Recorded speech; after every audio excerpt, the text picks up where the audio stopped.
So I agree with the way Bernie is handling coronavirus specifically. If there ever was a moment that showed us the need for all people to be able to get health care regardless of their income, this is that moment. Medicare for all now. And I agree with Bernie here. I mean, this is precisely why we need Medicare for all. Because now people are freaking out, like, how am I going to call my doctor? Where am I going to go? It's going to take me forever. And then they're going to give me a giant bill. And so I'd rather just not go and get tested and just figure it out. I mean, we've just had this conversation earlier today. You know, you hear these talks about 80% of the people are going to get it. It's going to be airborne, eat healthy, be clean, all that stuff. Is there a way, if I had money in healthcare, would I be better off to fight off this virus? Or obviously, prepare yeah. It, you know. I mean, you'd have storage. A lot of wealthy people. I don't know if you guys have seen Kim Kardashian's fridge. She has like 4 fridges. I'm not even joking. This is like everywhere.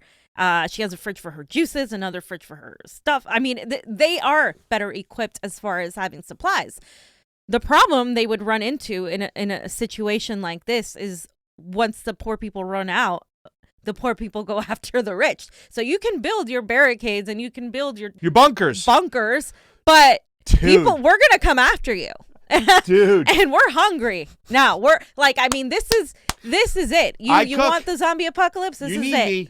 Protect me and keep me healthy because you get some food. You can't cook it. I got to cook it. So Bernie gave an address to deal with the economic and health crisis. And of course, he said, while we work to pass Medicare for All, the U.S. government must be clear that in the midst of this emergency, everyone in our country, regardless of income or where they live, must be able to get the health care that they need without cost. So this is like Bernie's wheelhouse of what he's been talking about for years. And now the coronavirus is coming after it. It's like, hello, the guy's been talking about this for years. Sorry, my bad. But it's ironic because at the same time, everything is being used to prevent people from going to the polls now. Yeah. As I think the American people increasingly understand, our country is at a severe disadvantage compared to every other major country on earth because we do not guarantee health care to all people as a right. And as we speak, some 87 million Americans are either uninsured or underinsured. And when you are uninsured or underinsured, you hesitate about getting the medical care you need because you cannot afford to get that medical care. The result is that millions of our people cannot afford to go to a doctor, let alone pay for a coronavirus test. So, while we work to pass a Medicare for All single-payer system, the United States government today must make it clear that in the midst of this emergency, everyone in our country, regardless of income or where they live, must be able to get all of the health care they need without cost. Obviously, when a vaccine or other effective treatment is developed, it must be free of charge. We cannot live in a nation where if you have the money, you get the treatment you need to survive. But if you're working class or poor, you get to the end of the line. That would be morally unacceptable. Further, we need emergency funding. So Bernie is addressing I like that one. Every key issue here. He's addressed from Medicare for All to emergency funding to, if we had everything that Bernie is proposing already, we would be well equipped. People would be able to go and get these medications or at least go to the doctor. People would be able to take off work. The Green New Deal would protect them. Underpaid leave, sick days, all of the things that Bernie Sanders has been proposing would be the medicine, the panacea to what's happening right now. Bernie Sanders also says it will be easy to feel like we are in this alone. Right, because you're being quarantined. Stay or work from home and are directed to quarantine. It will be easy for us to feel like we are all alone. I'm working at home, not in my office. or that we must only worry about ourselves and think that everybody else should fend for themselves. But in my view, that would be a tragic and dangerous mistake. If there ever was a time in the modern history of our country when we are all in this together, this is that moment. Now is the time for solidarity. Now is the time to come together with love and compassion for all, including the most vulnerable people in our society who will face this pandemic from a health perspective or face it from an economic perspective. If our neighbor or coworker gets sick, we have the potential to become sick. If our neighbor loses his or her job, then our local community suffers and we may lose our jobs. We are in this together. If doctors and nurses and medical personnel do not have the equipment and the training and the capacity they need right now, people we know may unnecessarily face additional illness and even death. We are all in this together. Well, I think that some people got to get sick, and when they get sick, here's the thing: the rich think they're gonna just, no matter what, they're gonna be able to get their goods delivered to them and all this shit and stuff. But what happens when their money starts and their value starts decreasing, and when the people, the common folk who do all these jobs, who transport all these goods, go, "F you, we ain't gonna do shit." We'll see when their society breaks down. He's right. We are all in this together. And that's the thing about Bernie. He's always pushing compassion and empathy, and that's sometimes what gets him in trouble. I think, to a degree. Absolutely. And you know, it's great, and I think he's right. There's already a lot of panic. I mean, I've seen pictures from my friends, like going to the grocery store. It's completely cleared out. Everything's completely cleared out. There was no toilet paper. You guys better go get me some toilet paper, man. I need, Johnny, listen, I have 2 rolls back up. I have a Trump and a Hillary toilet paper to back up that I've never used, but I'm going to use it now, man. Well, I mean, it's kind of fitting. The toilet paper scenario, though, that just shows the stupidity of panic. There's no reason why you need more toilet paper than ever. And it also shows the selfishness of people. People are buying it and hoarding it. And you know, and that's not a very brotherly or compassionate thing to do. This is why I'm a fucking socialist, because it's just like, they're just like, capitalism, you got to hoard it. And then these people are profiting off of people's misery. I mean, this is the shock doctrine. This is disaster capitalism. This is how our country is set to fail. When you got a society where everybody's put it at each other's throats, that's what capitalism does. That is the definition. Capitalism is supposed to lead to most more choices, but it always seems to lead to crony capitalism, and shit like this happens. Like, that's the thing. It's not rational. It's not logical. They're just acting on. And Vice did a story on it, actually, and they were asking people why, and they're like, because we're stupid. They're like, oh, because everybody's doing it. This is the mob mentality that we have to counteract, and it is pushed and propagated by the mainstream media. That sort of behavior is a direct result of the mainstream media panic and how this government has failed to deal with this situation in a proper way. Biden, though, I'm sure has the best answer to all of our problems, right? Fam, it's about when you got hair on your legs, and I love cockroaches. Can you believe this guy is actually leading? No. Because he's not leading. He's not. That's the thing. So Biden said, when a vaccine's ready to go, it should also be widely available and, again, free of charge. Okay, good job, Biden. I agree with you. But do I trust he's going to actually make this happen? No, he's not, because he's directly stood against everything Bernie Sanders has just said. He's against Medicare For All. He said he would veto it. He's against a federal jobs guarantee or a Green New Deal. Yeah. So how is that going to happen with history too? Like, act like he didn't promote the Iraq war and stuff. Thank God for Johnny making that one video with him on the floor with the buzzers. I was able to get it out there yesterday, and a lot of people were sharing. Therapeutics can and should come sooner. This will save lives. When I put together and we passed the Cures Act of 2016 to accelerate work on the National Institute of Health, But now it has to be made available, make available resources to speed that process along. We have to fast-track clinical trials within NIH while closely coordinating with the FDA, the Food and Drug Administration, on trial approvals so that science is not hindered by the bureaucracy. And when a vaccine is ready to go, it should also be made widely available and, again, free of charge.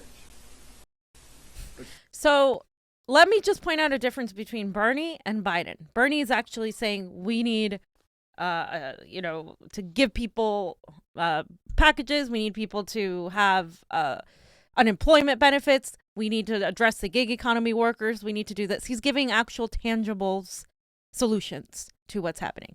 Biden is saying, oh, we need this to be free. But he's not telling you how that's going to happen. And the reason he's not telling you how that's going to happen is because he actually has zero plans on actually implementing this. Yeah. And unfortunately, people don't really see sometimes the difference between somebody pandering and somebody actually giving you solutions. Yeah. I mean, this guy's a joke. I mean, this guy is just a friggin' joke. If anybody, I mean, really, does anybody believe that he's going to be Trump anyways? No. I mean, does anybody believe, would you feel comfortable with this guy as your president? No way. And so we have the difference between Medicare for all all and Bidencare. So Medicare for all, everybody gets health care, period. Bidencare is going to leave nearly 10 million people uninsured. Medicare for all is going to eliminate copays, deductibles, premiums. On Bidencare, tens of millions of Americans will remain underinsured. Medicare for all provides freedom and stability because you don't have to worry about it. Bidencare is going to leave people at the whims of their employers still. So really pretty much the same thing as we have now. Mm-hmm. Medicare for all is going to have uniform, comprehensive, affordable coverage to people of all income levels. And Bidencare is a public option, which is going to be too expensive for those who need it most. And Medicare for all is going to radically transform our healthcare system to provide equitable care to all. And Bidencare is going to still have a fundamentally broken for-profit healthcare system. And the worst part about his public option, Bidencare, is that it's going to crush any idea of a Medicare for all system because they're going to say, oh, look, the public option doesn't work. See? So that means that we can't have that. That's the American way of thought. And they're going to blame it on the progressive part of a public option, which is designed to fail in order to prove that it doesn't work so these insurance companies and big pharma can continue making money. So that's what we need to consider when people tell you that it doesn't matter, that Biden can beat Trump. Biden cannot beat Trump under any circumstances. In fact, if you look at the data between who's voting for Biden and who isn't, the majority of people that are voting for Bernie are under 45. And the majority of those people aren't going to vote in the general election. So without those people, there's no way in hell that you can beat Donald Trump. Let's talk about the candidate that was really out in front of this. Yeah. Sam. We go to a lot of And events. we're see including this stuff, Tulsi and because she's still in the race. And Yeah, a lot 'cause of she people are is. excluding her, but we're she not should going to still be exclude on her. the debate stage. She's still earned Yeah, that right. absolutely. But she put up standing by for votes on bipartisan emergency direct aid package for Americans most impacted by the coronavirus outbreak. The Senate needs to cancel their 10-day recess and stay in session. Pass emergency funding right away. Don't leave the American people behind. Here's the thing with Tulsi. I 100% agree with her talking about this as a nonpartisan issue because this isn't about politics. This is a health concern. So you guys can't say, oh, I won't work with Democrats or I won't work with Republicans. Like, I mean, people are going to die, period. So you need to help people and pass whatever emergency legislation needs to pass in order to get our economy back. If you don't care about people, well, all the working class and middle class people who are the ones pretty much pushing whatever's left of this economy are going to be unable to maintain their houses, buy their food, and pay rent. I mean, this is insane. And so if you don't realize that they need help, not just Wall Street, we're gonna, this whole system's just gonna go completely under. I mean, this is like us, like the Roman Empire just breaking down right now. Yeah, it's bad. It really is. And then we have Tulsi Gabbard, who just said Trump delivered an Oval Office address on the coronavirus. I agree with much of what the president has proposed. However, there are two things he did not address. Did you want to say something before we play the video? I just want to say Donald Trump was mocking the whole thing for the longest time until it got serious. And then now he's kind of shifted his stance and was like, okay, because he's forced to deal with it now. Now it's the thing. So, but she has been right on it from the start, saying, I'm against what Trump is saying. Donald Trump is dismissing this. I mean, if you go back and look at her tweets, she was the first one to address anything regarding the coronavirus, saying we were unprepared. And unfortunately for the rest of the world, she was right. And once again, when we went to her last town hall, which was several weeks ago, and she was said it then, she repeated the same narrative. She says, like, we have 200 test kits in America. Are you kidding me? We have money to go off and spend on war, to bomb, do all this shit. And who gets those but test we don't kits? have money for test kits. Where in South Korea, they have drive-ups where you go, they do the test right there, and you don't even get out of the car. And they'll let you know if you have the coronavirus right there. But we're not prepared for something like this. And she was way out ahead of this before anybody was. And I got to give it up to her. This is the video she just put out. First, it is critical that this issue does not become politicized. We are all in this together. I agree with much of what the president proposed, including ensuring that people will not have to pay for treatments. But there are two important things that he did not address. Number one, the lack of availability of tests for the coronavirus. And number two, making sure that people don't need to pay for going and taking the test. These are the two things that are needed right now. Tests need to be available. People need to be taking those tests and need to know that they're not going to have to pay for them. The other step that needs to be taken is that cruise ships should not be allowed to dock in Hawaii or any other state. These cruise ships are basically floating incubators for this disease. But once again, she's way out there in front of it. Johnny dancing in the background. She's way out in front of it. She talked about these tests. She's been talking about them for months now. Hey, here's a thought process. How about we cancel all cruises out and to and from America right now and stuff? We have a lot of people in the ports of China, right outside the ports. I mean, we literally have people floating in boats out there that are not allowed to dock with a bunch of goods. And, and like she said, these are people on floating incubators. She's out in front of it. This is like straight out of like the movie, not Outbreak, the other one. That Contagion.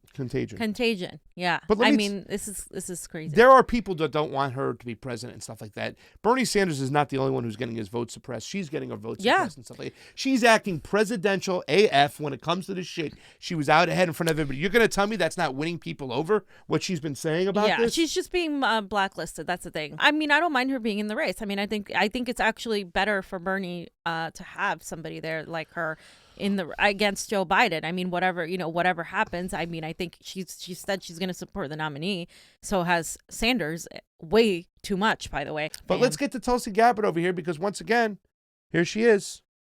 I think it's important to focus on the economic stimulus. I agree with something that you said, actually, as we do this, that we give that direct aid to those small business owners and individuals who need it most, and not just have it go to those who already are very well off. I have concerns about the payroll tax approach that he's taking, because it's not going to help people really who make under $25,000 a year. Mm-hmm. It's not going to help people who are Uber drivers and who are working in the gig economy and who don't have an employer and are not affected in that way.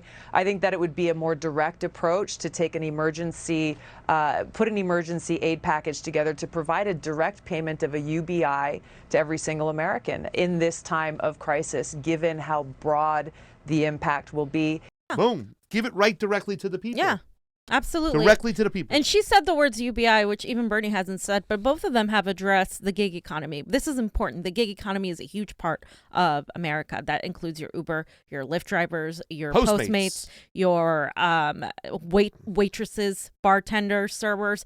And then they are dependent on people coming into restaurants. People are not going to be coming into restaurants because they're scared and they're told to quarantine themselves. Restaurants are one of the main areas besides a hospital or a school where most of these infections are going to be spread. And so that's going to shut down.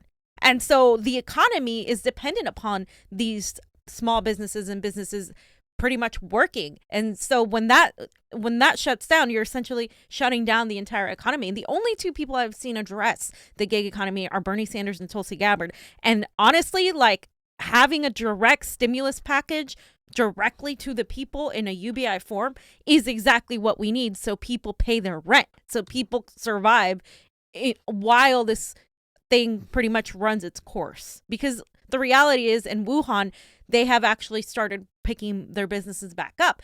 But let it be clear that China had a very precise method in dealing with this. I mean, they were hands-on with their approach. You can call China whatever you want, but the way they dealt with this, the way they were prepared for this, is far superior to what we have